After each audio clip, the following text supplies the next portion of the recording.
At nagbabalik ang PTV Sports sa ating banter. Makakausap natin via Zoom si Angelica Abayato na gumagawa ng pangalan sa larangan ng lawn balls. Ayan, magandang umaga. Angelica Abatayo. Magandang umaga. Good morning. Angelica, good morning. Sir Darin, Sir Paolo, belated happy birthday.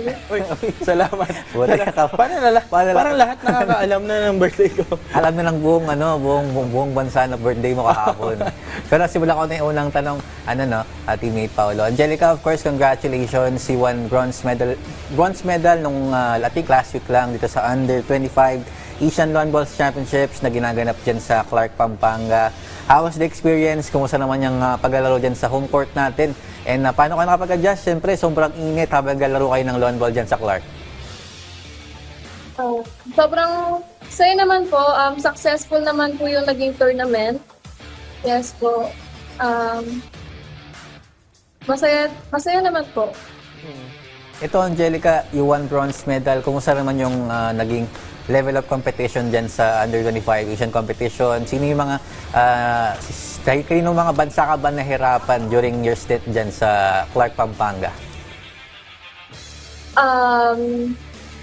Nahirapan po ako sa Malaysia, then sa Hong Kong po. Yun po talaga yung pinakamahirap na kalaban natin every nakikipaglaban po tayo international. Yes po, sa Malaysia. Lalo na po yung Malaysia. Kaya naman na po.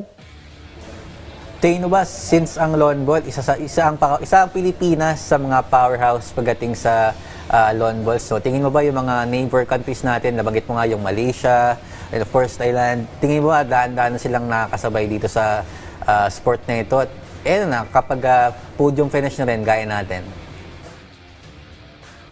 Sorry po. Tingin mo ba yung mga neighbor countries natin, yung mga nakalaban mo dyan sa Under 25 Asian Championship, kumbaga, mas nagiging mahusay na ba sila kumpara sa kumbaga sa mga performance natin, hindi na sila yung mga dating nakalaban natin? Kasi usually, Philippines na naig din pagdating sa lawn balls. Umangat na rin ba yung level nila? Yung level ba nila? Mas gumagaling na ba sila sa pagdating sa lawn balls? Yes po. Medyo gumagaling naman po sila and nakakahabol rin naman din po tayo. Parang, lang po kasi, last year sila po yung overall, then tayo po yung pangalawa. Parang, almost level na din po. Pero bilang kabataan sa isang hindi pangkaraniwang sport tulad ng lawn bowls, no, paano nyo ba ipinapakilala yung inyong laro sa kapwa natin mga kabataan? Kapwa natin mga kabataan. Ako po, parang pinapakilala ko po yung lawn bowls. Nagpo-post po ako sa social media, ganyan, na makita po nila yung sports, parang maging interested po sila, yung ganyan. So, manghikayat po ng bata na maglaro, baka po magustuhan nila. Through social media po ako ng sports namin. Ayun. Pero little background lang, Angelica, no? Paano ka ba nagsimula dito sa lawn ball? Sino bang naghikayat sa'yo para laruin tong sport na to? Saka paano mo na-discover na kaya mo palang makipag-compete in an international level pagdating sa lawn ball? Nag-start po ako mag-lawn bowls. Pinakilala po sa akin ng tita and tito ko po. National team po sila. Since pandemic po yun, wala pong masyadong ginagawa yun. Parang yun na lang po yung naging namin na like everyday naglalaro po ng lawn bowls. Then nagkaroon po ng selection sa Philippine Sports Commission. Nag-join po kami. Luckily po na select po maglaro sa Asian Championship last 2023 sa Malaysia po. Ayun. Pero, Angelica, pwede mo ba ikwento sa amin kung ano ba sa tingin nyo yung mga ano bang meron sa mga Pilipino para mag-excel sa ganitong klaseng sport na lawn ball? Easy lang naman po laruin yung lawn bowls. Like, para lang po siyang bowling, pero sa lawn po siya or sa carpet, sa labas ng outdoor po siya. Any physical naman po pwede pong mag-join dito sa lawn bowls. Kahit anong-ano ka po, okay lang po mag-join dito. wala naman pong mahirap na ano sa lawn bowls. Oo. Ayun, follow up ko lang no, Angelica, nakita natin yung video na fina-flash dito sa screen kanina, no, na napakadami mong medals, no. Ano bang susi ni Angelica? Ano bang susi ni Angelica para makuha lahat ng mga medals na yon? More on focus lang po sa game pag naglalaro din. Yung mga tao po sa paligid ko na walang sawang sumusuporta sa akin. Parang sila po yung nagiging lakas ko po ng loob every time po na lumalaban ako. Ayan. Ito naman, Angelica, since nabanggit mo nga no, na naengganyo ko talaga dito sa lawn ball. Pero ano yung specific thing sa lawn ball na nagustuhan mo? Kaya patuloy mo pa rin siyang nilalaro hanggang sa ngayon. At ngayon, part ka na ng national team, under 25. And for sure soon, ikaw na rin yung mag-lead sa ating Philippine lawn ball team sa hinaharap. Nagustuhan ko po yung lawn bowls kasi nakakapag-socialite po. Nakakanig ka po ng iba't ibang people abroad, ganyan. Nakakaigay po talagang yung lawn bowls. Tapos nagiging physical fit ka po talaga. Like, hindi ka lang po stay at home, ganyan. Ito, teammate Paolo, para sa kaalaman lang natin ng ating mga teammates, no? Angelica, kung maibabahagi mo ba, for example, sa isang teammate natin na hindi alam ang lawn ball, paano mo siya ipapakilala dito sa mga teammate natin ito? Especially sa mga nanonood ngayon na interesado na makita itong sport na ito na lawn ball.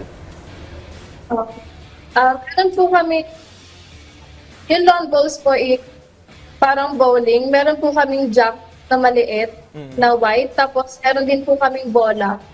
By sets po yun, yung sets po nun is 4 balls, then isa lang po siya laruin, parang palapitan lang po sa jack. Yung ball is palapitan po talaga sa jack. Okay. Oo, Ay na teammate Paolo, nabanggit nga rin ng mga lawn ball athletes na nakakausap natin recently dun sa, I think sa PSA Forum ko sila uling nakausap. Parang bowling nga siya na may pagka-bilyar ang dating ng... parang bowling na parang bilyar na parang holen. No? Parang huli. Parang ganun.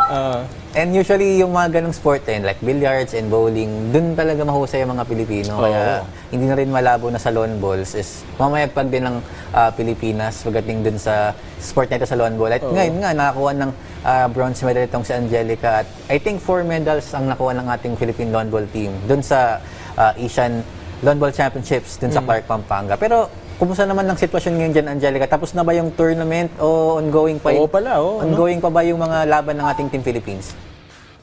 Tapos na po yung tournament kayo. Natapos po siya nung Saturday.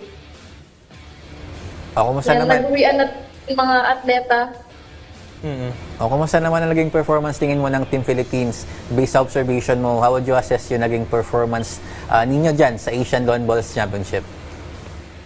Matagumpay naman po kasi po halos po lahat ng atleta natin nakakuha po lahat ng medal. Yan, totoo. Pero so far, kumusta para sa'yo? Satisfied ka ba sa naging performance ng Philippine team dyan? Yes po, naging satisfied naman po kasi wala naman po nalaglag na player na lahat po na nag-join, nakakuha po lahat ng medal. Yes po, happy po. Masayang-masaya po lahat ng mga atleta. Ito, after ng Asian Lawn Balls Championship, Angelica, may mga nilook forward ka na ba na upcoming competitions mo? And di ko sure, teammate Paolo, kung kasama ba sa SEA Games itong lawn balls. Pero alamin natin yan mamaya. Pero ano ba yung mga upcoming competitions, ikaw sa Under 25 and of course yung mga upcoming competitions din ng ating seniors team sa lawn balls this year? Yes po, marami po tayong upcoming tournaments. Meron po kaming upcoming tournament sa Singapore, City Lion Cup po. And hopefully, makapag-join po ngayon this year sa World Bows Indoor Championship, Under 25 po. Ayun. Ayan, Angelica, huli na lang mula sa amin. Shoutout, mensahe sa lahat ng iyong mga teammates, coaches. Pasalamat sa lahat naman naging part ng journey dyan sa Clark, Pampanga. Go ahead, Angelica. Nagpapasalamat po ako, number 1, sa coaches namin na walang sawang sumusuporta sa amin every time na lumalaban kami. Then sa mga tita ko po and sa Philippine Sports Commission, Long Balls Association, maraming salamat po. Ayan, maraming salamat din. Again, nakasama natin si Angelica Abatayo mula sa Philippine Lawn Ball Team. Maraming salamat. Thank you, Salamat Angelica. po.